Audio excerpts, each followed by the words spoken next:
El evento no termina hoy sino mañana y vamos a tener una serie de conferencias a lo largo de los 2 días.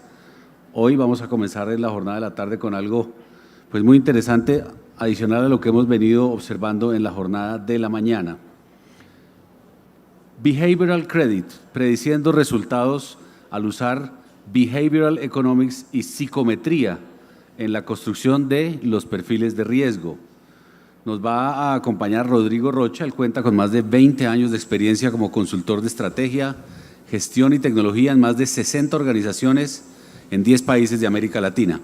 En materia de innovación e inclusión e igualdad financiera, ha contribuido en diferentes proyectos financiados por organizaciones como la Cooperación Suiza y también el BID del Banco Interamericano de Desarrollo. Ha sido director de soluciones cloud de trabajo moderno y seguridad en Microsoft. Contribuye a la aceleración de la transformación digital de distintas organizaciones con diferentes soluciones en la nube, buscando mejorar productividad, seguridad, cumplimiento normativo y analítica avanzada. Actualmente está vinculado a Begini, es una operación de América Latina y España. Es facilitador de interconexión FinTech para que FinTech de Asia, de México, de Reino Unido y de otras partes del mundo ingresen al mercado de Sudamérica. Es un hombre que tiene mucha experiencia y sobre todo lo que les decía en la mañana, alguien que ya ha visto qué es lo que sucede en los mercados de los diferentes continentes, donde los avances tecnológicos son acelerados y Colombia no es la excepción. Por favor, un aplauso para Rodrigo Rocha. Sí, probando. ¿Se escucha bien?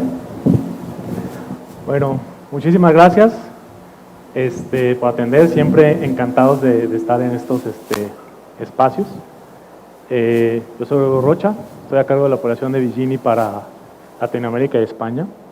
Y es súper importante en este espacio, siendo el tema central el behavioral credit, es decir, el crédito comportamental, pues no podíamos faltar, ¿no? A manera de contexto, pues este crédito de comportamiento, yo creo que el término ha cambiado, ya ha evolucionado, y era momento de que se empezara a tocar. Pues con anterioridad hablaba más bien de ese behavioral credit, más bien era, oye, ¿cómo nosotros analizamos y generamos, por ejemplo, scores a los clientes que ya los tenemos, ¿no? Es como para mantenimiento de cartera. Y a veces como que nosotros pensábamos que pues se le daba menos, pues digamos, realce o importancia, porque como que el reto verdadero era sobre todo los clientes nuevos, la adquisición de los clientes.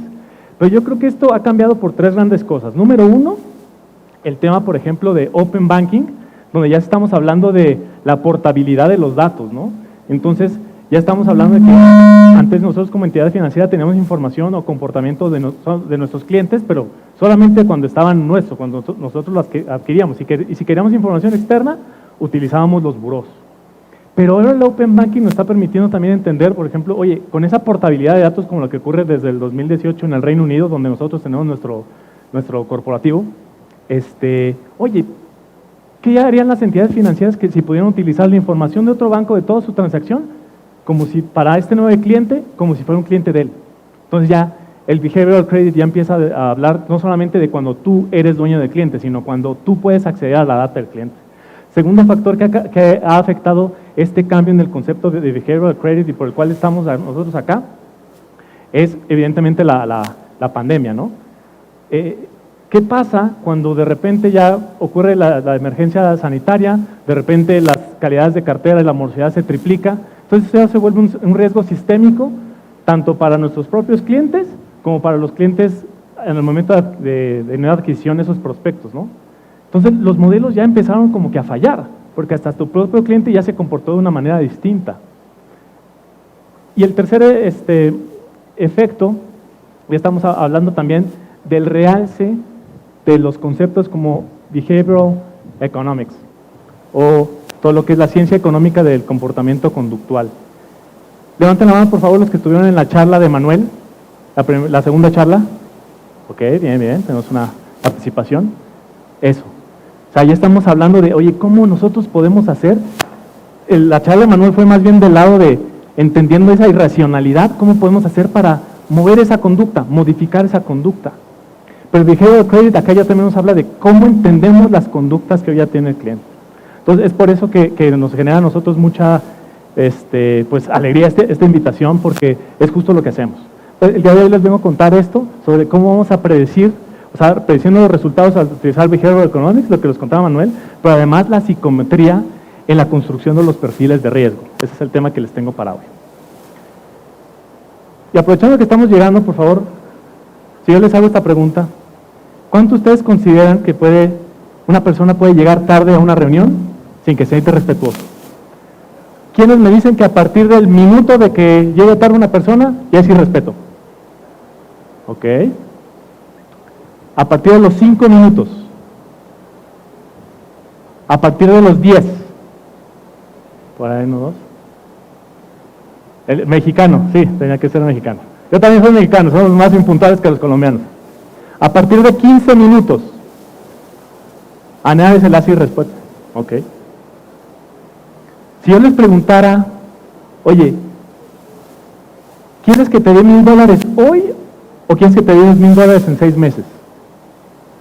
¿Quiénes tomarían los $1,000 hoy? Ok, será como el 30%. ¿Quiénes los 2,000 en 6 meses? Me faltaban manos porque también me di como 60%, están como que iguales. A ver otra vez, $1,000 ahora. Ah, ya subieron más manos, ok. $2,000 en 6 meses. Aparentemente menos. ¿Y qué pasa si están cerca de la casa de un amigo y quieren saludar? ¿Llegas y le timbras, si es la casa, o llegas y le timbras ahí con el vigilante que le timbra el citófono? ¿O lo llamas por teléfono para ver si es un buen momento? ¿Cuáles llegan y le tocan? ¿Cuántos llegan y le tocan? Ok, 2, 3 manitas. El resto entonces esperaría. A lo mejor estas pueden representar, pueden sentir que son como preguntas, pues bobas. Pero la verdad es que estas respuestas nos dan una visión de la conducta. O sea, estos datos tanto conductuales como de personalidad, hemos visto que también pueden predecir la calidad crediticia. Y me voy a regresar un poquito a esta de acá. Siendo este un entorno como de financiero, de crédito, $1,000 ahora contra 2,000 en 6 meses. Todo eso dependería, y aquí hay más conocedores, si esta charla yo la doy en retail, a lo mejor no se les pensaría en ocurrir, oye, una tasa de descuento, ¿no? Todo esto depende de un ejercicio de una tasa de descuento, de traer todo a valor presente. Pero son términos subjetivos, porque mi tasa de descuento para mí puede ser lo que me da un CDT en el banco. Para otras personas que tienen negocio, no, pues yo consigo dinero y para mí es al 20%, por eso mejor lo prefiero $2,000 ahora. Pero desde el punto de vista, más allá de lo conductual, también desde el punto de vista psicológico, nos habla de la impulsividad y el hecho de tener la gratificación por adelantado. Okay. Esas personas que lo quiero ya. Oye, es que son $1,000 más y son solamente 6 meses. Estamos hablando en 100%. ¿Sí escucha bien o no? ¿Sin esto? ¿Y por qué no lo tomarías, no? Entonces, para muchos dentro de la teoría económica diría, no, pues a lo mejor no tomarlo sería una decisión irracional. Pero como nos contaba Manuel, nosotros no somos el homo economicus de la teoría económica, somos personas. Y lo que más somos a veces irracionales. Por eso se vuelve importante entender esto. Si nosotros logramos entender esas conductas y esa personalidad, estamos en capacidad de predecir la calidad crediticia. Y no lo digo yo, y ni siquiera es un concepto nuevo. La personalidad predice el riesgo desde hace muchos años en numerosos estudios. Por ejemplo, en estudios que se realizaron en Europa, a más de 20,000 líderes de pymes y micronegocios, se identificó que existía una correlación entre rasgos de comportamiento y el éxito del negocio. Básicamente, la sostenibilidad o que pasar la curva de los primeros 5 años antes de que se quebraran. También en estudios como estos se han identificado, y sabes que aspectos como la ambición, el optimismo, la curiosidad y la confianza eran los que hacían que se amontara esa probabilidad de éxito. Hemos visto nosotros modelos de crédito inclusive, no solamente para personas empresariales, sino también para personas naturales, donde un crédito, un modelo utilizando variables de huella de datos digital, por ejemplo, historial de navegación, cookies, preferencias, te puede dar un modelo con 69% de AUC. Increíble, ¿no? Por solo datos de navegación. Entonces, y los datos de navegación también reflejan un poco, o no un poco, tanto, ¿ya? Nuestro comportamiento. Porque también cómo nosotros navegamos en redes, cómo utilizamos nuestro dispositivo, es una extensión de cómo nosotros nos comportamos. Ahí también dejamos huella y es un reflejo de nuestro comportamiento. ¿Vale? Y ahí es donde entramos nosotros. Como les dije, yo represento a Vigini. Nosotros somos una fintech. Nuestra sede está en Londres. Tenemos diferentes oficinas. Pero nuestra creencia es el crédito donde se necesita. ¿A qué nos referimos con crédito donde se necesita? Básicamente, encontrar maneras, tecnologías, técnicas, métodos para democratizar el crédito. Nosotros estamos convencidos que podemos mejorar la desigualdad, la inclusión financiera y además tener entidades financieras rentables si damos herramientas que estén avaladas con herramientas y metodologías que respalden la ciencia para poder identificar esa población que hoy está invisible, ¿no? Todo ese porcentaje que tienen poco, nulo historial crediticio, los terminamos negando no es porque sean malos, simple y sencillamente porque no los conocemos. Entonces, darle la oportunidad a esos invisibles que sean visibles para el sistema financiero. Y ahí es donde entramos nosotros. Y lo que hemos visto, que nosotros como entidades financieras, pues queremos esto, la película completa, la foto completa, ¿no? Yo creo que, si ven, lamentablemente esto no ilumina, pero si vemos en la esquina superior derecha los datos crediticios, yo creo que nosotros como entidades financieras ya dominamos esto, ¿no? O sea, con datos de la solicitud de crédito, perfectamente pueden obtener la capacidad de pago, ¿no? Cuánto ganas, cuánto gastas. Inclusive con Marevo, pues podemos enriquecer muchísimo eso, ¿no? Porque ya estabas hablando de empleabilidad y de ingresos. O sea, puedes mejorar muchísimo esa determinación de la capacidad de pago. Y básicamente lo que te dice es, oye, pues le saco unos ratios financieros para ver si me podría pagar la deuda. Con los datos de buró ocurre que pues tienen un enfoque al historial crediticio. Básicamente es, si alguien me dio la oportunidad, se ha pagado. Y está bien, y hay que hacerlo. Pero el problema es que esos datos crediticios son en cierta forma como que los datos tradicionales, ¿no? Si te puede pagar y si lo ha pagado en el pasado. Pero, ¿dónde está la voluntad de pago? ¿Dónde está la voluntad de pago? Que vemos, oye, ¿cómo determino si el solicitante tiene la propensión a honrar la deuda? O dicho coloquialmente, si le va a dar la gana pagarme. Esa es una pregunta fundamental. Porque estamos hablando, como dice ahí, oye, y es que es independientemente de que si le da la capacidad de pago, es que la capacidad de pago le pudo dar. Y no se le dio la gana pagarme. ¿Vale? Oye, es que ha pagado en el pasado y no se le ha dado la gana pagarme. Y yo he visto diferentes casos. Por ejemplo, acá en Colombia, de los primeros proyectos que me tocó desarrollar una unidad de crédito de vehículos, ¿no? Y era pues bastante curioso identificar oye, ¿cómo es posible si tenemos un crédito de vehículo productivo? El señor tiene 5 contratos con nosotros, ha venido pagando, tiene 3 carros ahí como que de transporte y uno se le varó.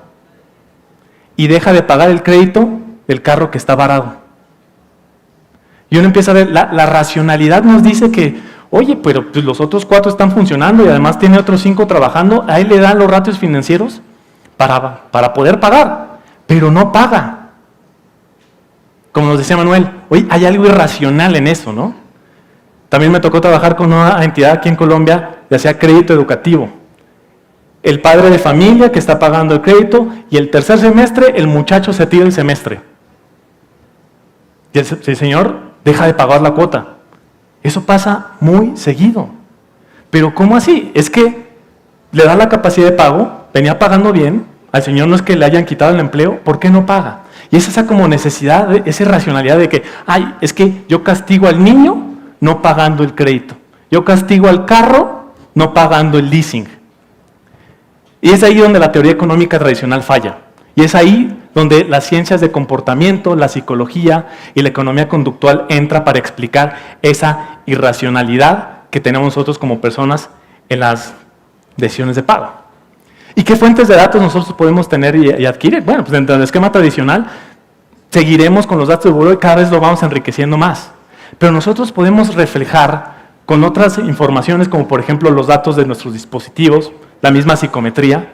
¿Cuántos de ustedes han participado en una evaluación de una prueba psicométrica para un empleo? Prácticamente todos. Y bajo ese mismo concepto de, oye, pues así como yo hice una prueba de psicotécnica o psicométrica para ver si era apto para un empleo, ¿será que soy apto para un crédito? Ese es el mismo concepto. ¿Qué pasa con los datos de Android? Como les dije, dejamos una huella digital y con una trazabilidad bastante amplia, ¿no?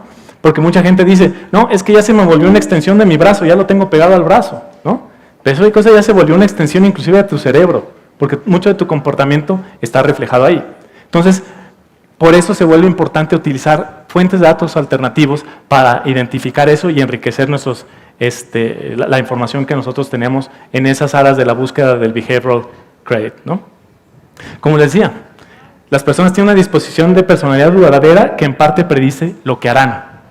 A diferencia de lo que les comentaba Manuel, la ciencia conductual o los behavioral economics, nosotros podemos hacer algo para hacer un pequeño cambio en el corto plazo para cambiar la conducta de alguien. ¿Vale?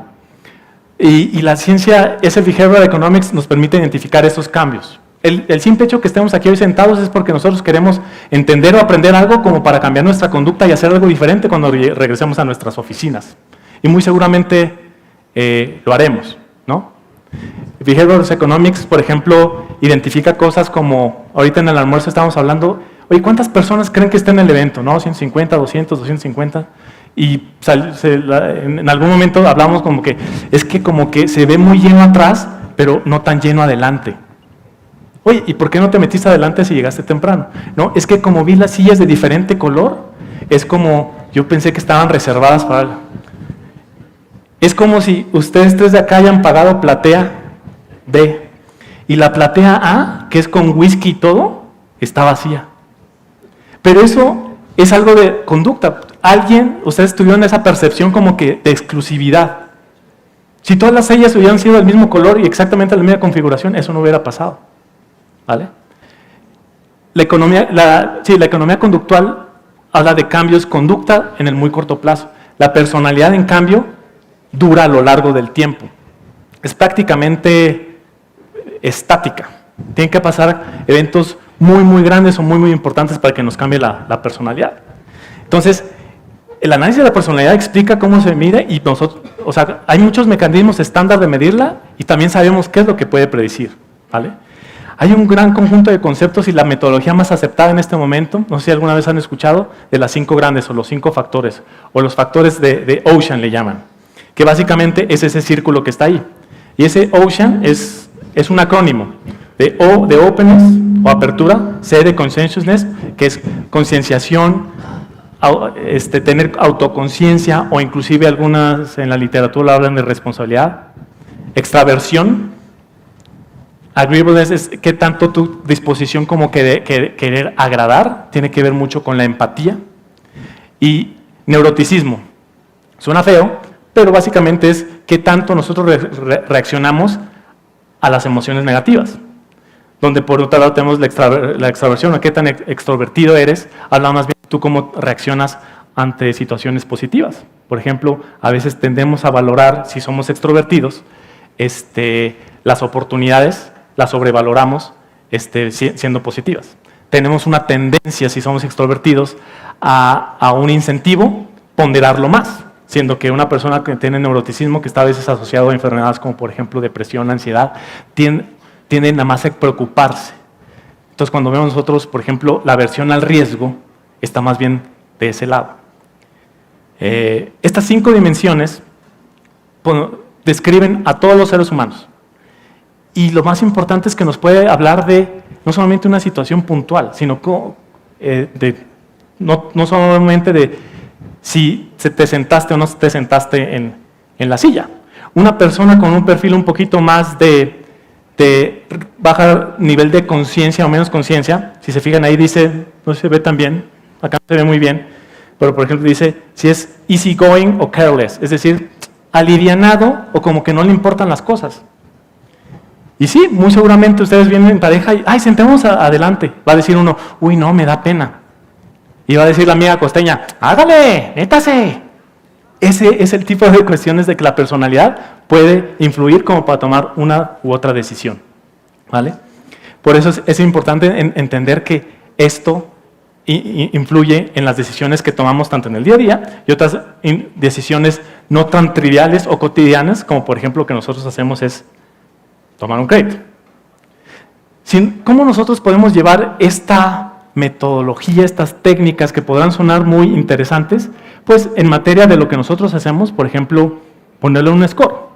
Y está comprobado que un score basado en conducta aprovecha todos esos datos digitales para comprender mejor y permitir a las personas tomar decisiones. Por eso nosotros aseguramos, obviamente por los resultados que hemos tenido y resultados también que hemos visto tanto en otras entidades y otros resultados, por ejemplo, en el Banco Mundial, que la personalidad sí predice el riesgo. ¿Cómo se lleva esto a cabo? O sea, ¿cómo nosotros lo tangibilizamos? Bueno, pues a través de una evaluación psicométrica. Como les decía, nosotros muy seguramente ya hemos sido puestos ante una evaluación psicométrica, sobre todo por el lado para conseguir un empleo. Hay pruebas comúnmente aceptadas, por ejemplo, del coeficiente intelectual. Es una prueba o una evaluación psicométrica, ¿no? Sin embargo, también hay otras, por ejemplo, evaluaciones como para ver propensión a estados de salud en el futuro. Saber niveles, por ejemplo, de predisposición si una persona va a avanzar más en su nivel de escolaridad, con pruebas psicométricas. Por mencionar algunas. Lo importante de estas evaluaciones psicométricas en materia de predicción de riesgo es que están asociadas a una calidad crediticia. Y como les decía, pues en una evaluación psicométrica vamos a hacerle la cuenta de cuánto ganas, cuánto gastas. No, porque no vamos a hacer capacidad de pago ahí, ni nivel de endeudamiento. ¿La evaluación psicométrica mide el comportamiento del pasado de crédito? No, porque para eso están los burós. Esta calidad crediticia está fundamentada sobre todo para la voluntad de pago. Entonces nosotros obtenemos información sobre la personalidad, capacidad cognitiva y las conductas para nosotros poder predecir esa voluntad, ¿no? ¿Cuál es el arte? ¿Cuál es lo importante de acá? Que poner a jugar todas esas rasgos de personalidad para construir perfiles de riesgo. Y nosotros hemos tenido la oportunidad de construir perfiles de riesgo para diferentes tipos de producto, segmento y geografía. Mucha gente me pregunta, y aprovechando que Beatriz me dijo que te voy a dar unos minutitos más, oye, pero entonces yo quiero entonces el modelo psicométrico para agroindustria, que en este tamaño de ticket y muchas condiciones, y lo quiero para Colombia, concretamente ojalá sea Antioquia y metamos el barrio de Aburrá. La psicología no opera así. Esos 5 factores que yo les comenté son prácticamente universales, independientemente de la geografía. Hay un efecto cultural, sí, pero en general los 5 rasgos pueden predecir independientemente de la geografía. Sin embargo, ¿qué es lo que hemos nosotros identificado?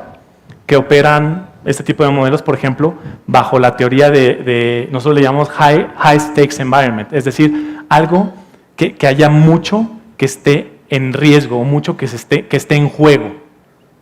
No es lo mismo hacer una evaluación de un crédito hipotecario, porque pues, prácticamente para muchas de estas personas es una decisión de una vez en la vida, a un crédito salvavidas como los que daba Deneki, que es un desvare para pagar la luz, ¿no? Entonces, depende de diferentes circunstancias. Pero independientemente de esto, nosotros podemos construir un perfil para ese producto y segmento y predecir de mejor manera la probabilidad relativa de incumplimiento de cara a esa voluntad de pago.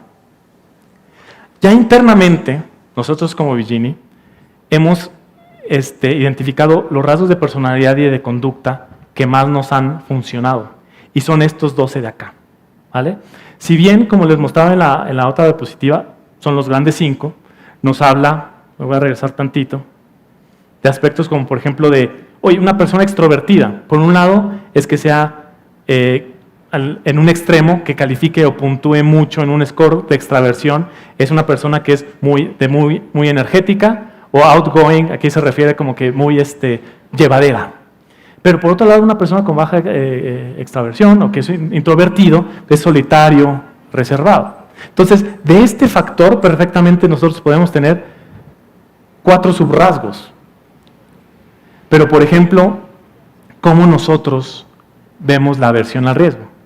La aversión al riesgo es una combinación entre la concienciación, esa responsabilidad de que, oye, soy eficiente, organizado, pero también con un poco de neuroticismo. ¿Qué tan seguro o confiado estoy? Pero por otro lado, soy nervioso. Entonces, con el nivel adecuado y el balance adecuado, la persona que tiene más aversión al riesgo muy probablemente es porque le preocupan las consecuencias y es una persona más nerviosa y más sensible. Entonces, así es como nosotros balanceamos contra esos rasgos de personalidad cómo se construye una variable. Y una variable como estas. De cada una de estas nosotros hemos construido diferentes variables. No es que cada una de estas sea una variable. Estamos hablando que tenemos poco más de 100 variables construidas con estos rasgos de personalidad. Entonces, como decíamos, concienciación, o responsabilidad y autoconocimiento, entendimiento. Esto también va aunado, por ejemplo, a las personas que tienen cierta tendencia a mejorar académicamente, a cumplir una carrera. La honestidad, el optimismo. Por ejemplo, el optimismo viene de la combinación de qué tan extrovertido eres con el neuroticismo. ¿Qué pasa si una persona supremamente extrovertida tiene tendencias a ser más, como que tienen mayor de optimismo, califican muy alto en autoconfianza, ¿vale? Y se identificó que, por otro lado, neuroticismo, que tiene que ver con cómo le haces para evitar las preocupaciones. ¿Qué pasa si una persona de esas, que es muy optimista, supremamente extrovertido, le das un medicamento como Prozac para que se le baje un poquito el nervio, el estrés, la preocupación? En un estudio se identificó que el 20% de los brokers, por ejemplo de Merrill Lynch y de otras grandes firmas, que propiciaron un poco de lo que sucedió en la crisis inmobiliaria de 2008, estaban tomando ese tipo de medicamentos. Y son perfiles de broker altamente extrovertidos, supremamente confiados, con un alto nivel de seguridad, lo que calificaba muy bajo en apetito, muy alto en apetito al riesgo, es decir, muy bajo en aversión, y además le das un estimulante para que se le quiten las preocupaciones. O sea, de ese calibre va la magnitud de las conductas que nosotros podemos llegar a tener. Por eso nos sentimos confiados con los resultados propios que hemos tenido, además los de la literatura, de cómo nosotros podemos calificar una aversión al riesgo. Locus de control, esa se refiere a, oye, en mi lugar de control, una persona que califica muy alto en el locus de control quiere decir que tiene que cree que tiene el control de su realidad y de su situación. Cuando una persona califica muy poco de eso es porque prácticamente está confiando en un ente externo, supremo, casi Dios, donde Dios tiene el control de todo. Yo soy profundamente creyente, pero no necesariamente creo que tiene el paso a paso de lo que yo doy, ¿vale? Y así nos podemos ir yendo con diferentes características. Sesgo presente. El sesgo presente tiene que ver con la pregunta que les hice de ¿prefieres los $1,000 hoy o los 2,000 después? Nosotros a veces estamos sesgados por los beneficios inmediatos. Así la racionalidad nos dé como para mejor espérate.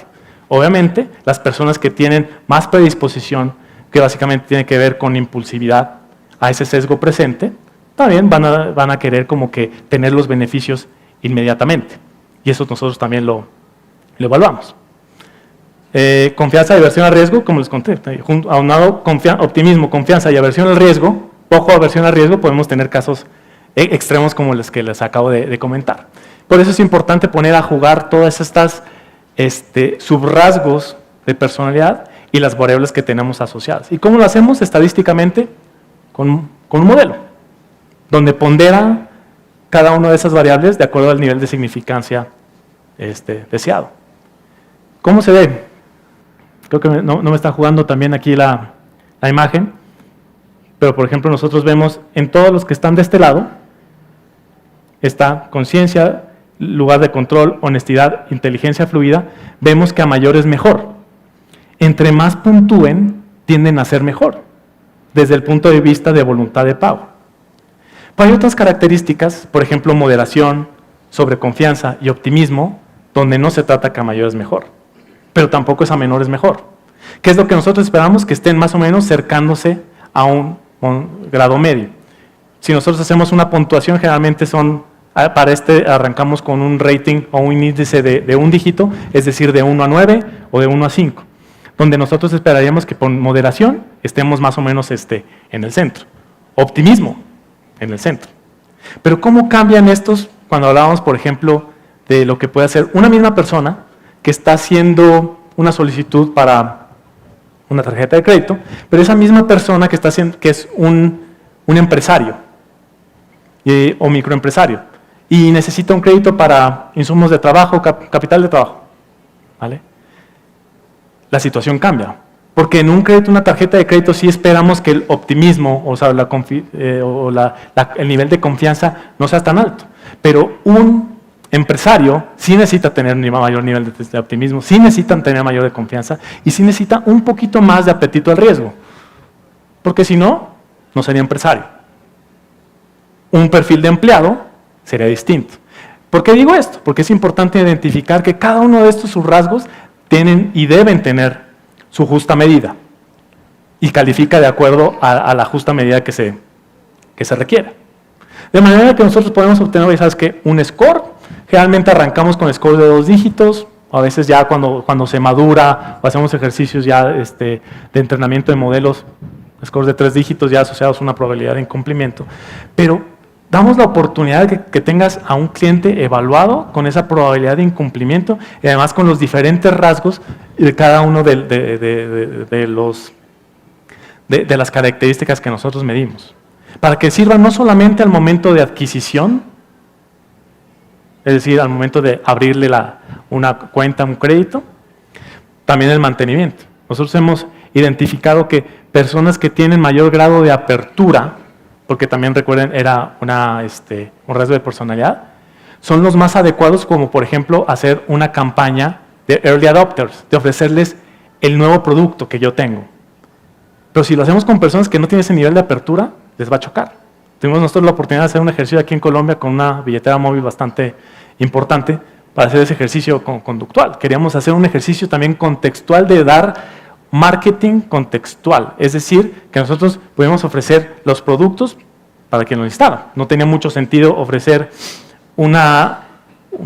crédito de Xbox a una abuelita o a un estudiante universitario o a un joven una licuadora. A él sí le servía la recarga del Xbox, ¿no? Y también, ¿qué rasgos de personalidad? Y ahí fue donde encontramos, ¿sabes qué? A las personas que tienen mayor apertura, y eso cómo nosotros lo identificamos, sabiendo, por ejemplo, las apps que tenían instaladas, el uso que tienen de apps, por ejemplo, financieras, nuevas tendencias. Nosotros podemos identificar también el grado de apertura. Y vemos que ese tipo de personas que están muy abiertas a experimentar lo nuevo, son las más propensas a tener una campaña dirigida a early adopters. Por ejemplo, las personas que tienen más contactos en sus teléfonos tienden a ser más sociables y que además ves que tienen mucha más interacción. Y si ves que además tienen muchos contactos y sus contactos tienes tu producto, con esas personas, y además son extrovertidos, con esas personas te puede funcionar una campaña de referidos. Oye, descarga la app, haz tu primer recarga y te van a abonar 10,000 pesos. Y a mí también me van a abonar 10,000 pesos. Nosotros lo hemos visto eso en la práctica. Entonces, básicamente nosotros vivimos y funcionamos con estas premisas, ¿no? Y si tienes mejores datos, entiendes mejor tu mercado, pues te puedes tomar mejores decisiones. Y las decisiones pueden venir de diferentes índoles. Y como se ve en esto, pues va de izquierda a derecha, ¿no? Voy a empezar por la derecha. Más aprobaciones. Es lo que vulgarmente le llamamos, por ejemplo, si nosotros utilizamos estas técnicas de ciencia conductual para hacer, por ejemplo, un score de rescate. como les decía, hay un gran porcentaje de la población que le estamos negando, no es porque sean malos, sino porque no los conocemos. Y hay este nivel de bancarización que tenemos. ¿Quién va a ser el primero que le va a dar la oportunidad? ¿Vale? Entonces, si lo pones al final del proceso, tienes esa bolsa gigantesca de están en zona gris. No sé qué hacer con ellos. Me toca negarlos porque no los puedo tener ahí 2 meses macerándose. Evalúalo con estas técnicas para ver si la voluntad de pago les da para darle una oportunidad. Yo soy mexicano, pero tengo 2 años viviendo en Colombia. Los primeros 3 años a mí nadie me daba crédito. Nadie. Era una vergüenza. Tenía que pedirle a mi esposa, pues dame tu tarjeta. No saben lo vergonzoso que es. Nadie quería. O sea, nadie se anima a dar la primera oportunidad. Mi primer crédito me lo dio Banco Falabella. Estábamos haciendo una compra como por, no sé, ha de ser como septiembre, algo así. Me lo negaron, como siempre. Y me habla una muchacha como 22 de diciembre. Oiga, no, sí, le podemos ofrecer la tarjeta. Yo ya ni me acordaba que la había hecho. No, pues sí, hagámosle 2 millones. Bueno, pues hagámosle con 2 millones. Algo es algo. Y me di cuenta que era porque ya estaba colgada la meta. Mira que habrán un 22 de diciembre. No, pues ya, démosle a ese compadre ya. Perfecto. Me la dieron, yo bien juiciosito, empecé a usar muy bien, empecé a generar hábito. Y ahí sí ya todos los bancos detrás de mí, ¿no? Y a pesar de que yo ya tenía ingresos aquí en Colombia, ni el mismo banco donde me depositaban unos honorarios de consultoría me daba crédito. Era increíble. Alguien tiene que dar esa oportunidad. Alguien tiene que dar ese primer paso. Y ahí es donde entra lo que le llamamos el score de rescate o el score de repechaje. En México le decimos el score de repechaje.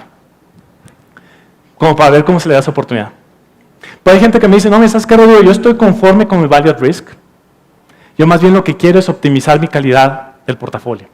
Ok, perfecto. Entonces, utilizamos estas fuentes de datos para tener data agregada. Data agregada que nos permita darle una mejora, un uplift, ya sea al modelo o a la política. Por ejemplo, teniendo datos adicionales, por ejemplo, de honestidad. Hay clientes que nos han utilizado, y ¿sabes qué? No quiero el score. Quiero, por favor, rasgo de personalidad y variables asociadas a honestidad. Y yo veo cómo le hago. Y lo meten a sus scores o enriquecen el proceso de conocimiento de cliente con eso. Pero en general es cuando quieren reducir el riesgo. Entonces es una óptica más dentro del dashboard o dentro del motor de decisión para llegar a tomar esa decisión. Y eso es cuando nosotros llamamos que es en paralelo, es decir, en medio en el proceso. Pero también, si nos vamos más a la izquierda, ¿por qué no lo ponemos al principio del proceso? Para tomar decisiones más rápidas. Ha habido clientes que utilizan nuestros scores, lo ponen al principio para hacer perfilamiento. Y también es válido. Eso es sobre todo en escenarios donde tienes un costo de adquisición muy alto o resulta supremamente importante dar la respuesta muy rápidamente. Porque decir no también es una respuesta rápida, pero ojalá puedas decir sí.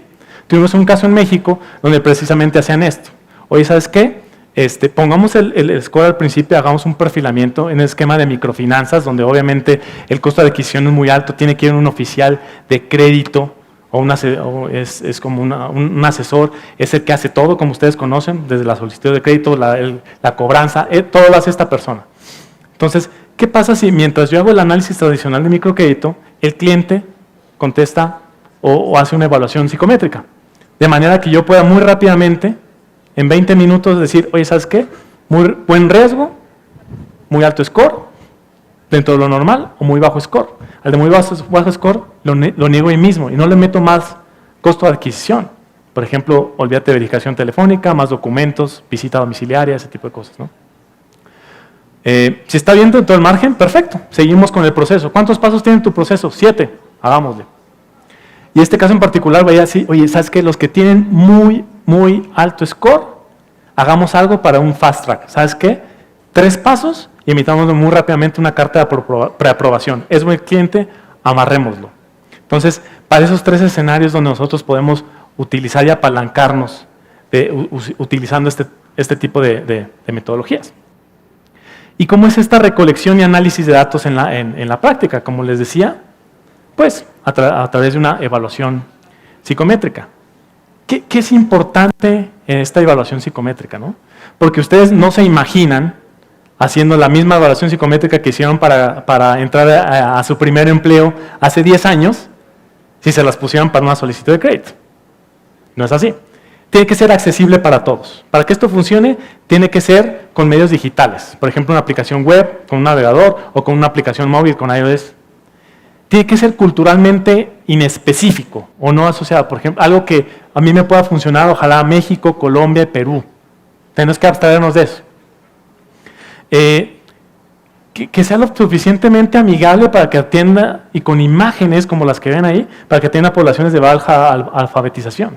Que ojalá no sea el oficial de crédito que tenga que leer lo que está preguntando el módulo.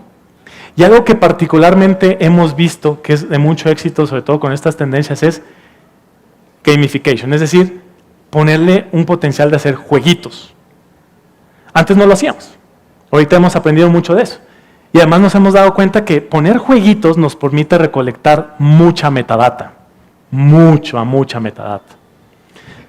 ¿Cómo se ve eso en la práctica? Por ejemplo, un juego de decisiones financieras. ¿Pierdes $75 hoy? 80 en un mes. Ok, 80. ¿Y si te doy 70? Okay. ¿Y si te doy 65? Ok. ¿Y si te doy 60? Es como una especie de subasta. Es algo dinámico. La misma pregunta que les hice, pero llevada en la práctica. Y los factores cambian. Si pone primero 100, bueno, da unas respuestas y te va llevando por un diferente camino. Pero ahí nos da la noción de lo que nosotros hablábamos de el delayed gratification, es qué tan después o antes queremos esa gratificación. También nos permite identificar el sesgo del presente, la inteligencia fluida y la situación financiera. Y nos permite hacerlo en 2 diferentes escenarios. En un mes y también en 6 y 7 meses. Económicamente o financieramente es exactamente lo mismo, porque es un mes de diferencia. Pero el otro es 6 y 7 meses. ¿Y qué es lo que hemos visto? La gente cuando dice, pues ya 6 o 7 meses es lo mismo. Financieramente nosotros sabemos que no es lo mismo. Pero en nuestra racionalidad, para nosotros, para muchas de las personas, es lo mismo. Entonces, me da lo mismo si es a 6 o 7. Está muy lejos. Yo quiero mis $1,000 hoy. ¿Vale? De otra manera lo hacemos. Por ejemplo, tus gastos personales. Ustedes preguntan, ¿cuánto gastas? ¿Qué pasa si en vez de hacer esto, en vez de preguntarle sus gastos, oye, estas 20 monedas son tu presupuesto, dale clic y di cuánto te gastas en cada una de las categorías? Comida, transporte, electricidad, entretenimiento, ropa. ¿Ven cómo van dando los clics? Todos esos son puntos de datos de metadata que se recolectan. El resultado final sí va a ser un arreglo de, hey, ¿cómo se gastó las 20 monedas que representan el 100% de su presupuesto? Y es una respuesta. Pero lo más valioso acá es la metadata. ¿A qué me refiero con la metadata? ¿Qué categoría agarra primero? ¿Qué categoría agarra después? ¿En cuál pone muchos al principio y después se arrepiente? ¿En cuáles pone cosas como que, yo todo me lo gasto en 8 en entretenimiento? Uy, no, pero es que el banco me lo va a negar. No, voy a sonar como que soy un vago. No, bajémosle, pongámosle 1, ¿no? O créditos, no. Yo soy muy buen pagador de créditos. 8 moneditas a créditos. No, pero espérate, yo dije que no estaba endeudado. Y yo le debo a la vecina, al de la tienda, al gota a gota. No, bajémosle, para que no crean que, pongámosle poquito. Todo eso nosotros lo identificamos. El tiempo que se toma, la categoría antes, el después. Hay ciertas categorías que son de corto plazo, mediano plazo y largo plazo. Hay una categoría que dice seguros. ¿Qué porcentaje de la población piensa en pagar seguros? En la base de la pirámide, no mucho. Probablemente nosotros en esta audiencia sí. Pero eso es importante para entender sus rasgos y a qué le pone prioridad. Eso va asociado con las variables de responsabilidad o de concienciación. Entonces, en este ejercicio de presupuestación, medimos concienciación, moderación, la aversión al riesgo, la situación financiera y también un poquito de qué tan extrovertido es. En números, pues, ¿qué es lo que nosotros podemos ver? Una evaluación de esta naturaleza perfectamente la podemos estar haciendo en menos de 14 minutos. Podemos recolectar 1000 puntos de datos de un ejercicio completo. Con esas 12 rasgos de personalidad que hemos visto que son los que predicen mejor la voluntad de pago, hemos construido 100 variables con esos 12 rasgos de personalidad. Y también nos da muchos insights de un crédito para cualquier persona. Y esto es bien, bien importante, para cualquier persona. Nosotros obviamente sabemos el nivel de penetración de las centrales de información, ¿vale? Dependiendo del producto, pero perfectamente podemos estar teniendo en un crédito de consumo 60% de negación, y de ese 60%, el 80% perfectamente puede ser por poco o nulo historial crediticio. Y está bien, es normal, es nuestra realidad. Pero todos tenemos una personalidad que puede ser evaluada. Nosotros podemos evaluar el 99.4% de la población adulta. Solamente que tenga una deficiencia cognitiva o que esté en un lado muy severo del espectro, por ejemplo, de autismo, no lo podríamos hacer. Pero esas poblaciones se autoexcluyen, no van a una sucursal, no piden un crédito por ellos. Muchas veces ni siquiera tienen una tutela, más bien tienen un tutor, ¿vale? Por eso es importante, por eso decimos que la psicometría verdaderamente es un ejercicio de democratización de los datos, porque todos tenemos una personalidad que puede ser evaluada. Probablemente no tengo crédito, probablemente no tengo una tarjeta, puedo tener billete en el bolsillo, pero en una entidad financiera a veces no es suficiente. Muchas veces lo único que tenemos es nuestra personalidad. Pero también un porcentaje muy importante de la población tiene un dispositivo móvil. Puntos de datos que son data cruda, lo construimos y estamos hablando que nosotros tenemos variables de Android por el orden de 700. Las más predictivas son como unas 150. Y con esos podemos utilizar para modelos. Importante también vienen metadatos dentro del dispositivo, que es súper importante y que tengan a consideración. Si ustedes ya utilizan, muy seguramente muchas en sus entidades ya utilizan apps, muy seguramente ya están leyendo esos datos del dispositivo, pues el cumplimiento normativo, ¿no? Definitivamente es crucial, ¿no? Ventajas que puede llegar a tener esto, que es con una serie de clics, das permisos y puedes tener la información inmediatamente. Con una evaluación psicométrica, pues te tienes que demorar un poquito más el contestar esa evaluación. Pero la realidad es que es una por otras. Lo que nosotros hacemos con un dispositivo, como datos alternativos, compensa lo que nosotros preguntamos en una evaluación. Para mí fue un gusto estar con ustedes el día de hoy. Ahí está mi código QR, si quieren contactar, si quieren que charlemos.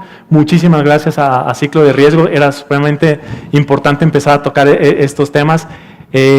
Tengan en cuenta esas tendencias. Behavioral Economics, Behavioral Credit, cada vez está sonando más en el mundo. Términos como nudge, ese empujoncito, dar ese codacito de cómo hacemos para que la gente haga un cambio en conducta. Como decía Manuel, estamos en un punto coyuntural de poder nosotros ayudar a la gente a hacer inclusión financiera, quitar la desigualdad, utilizando fuentes de información adicionales y utilizando teorías y metodologías científicamente probadas. Muchas gracias.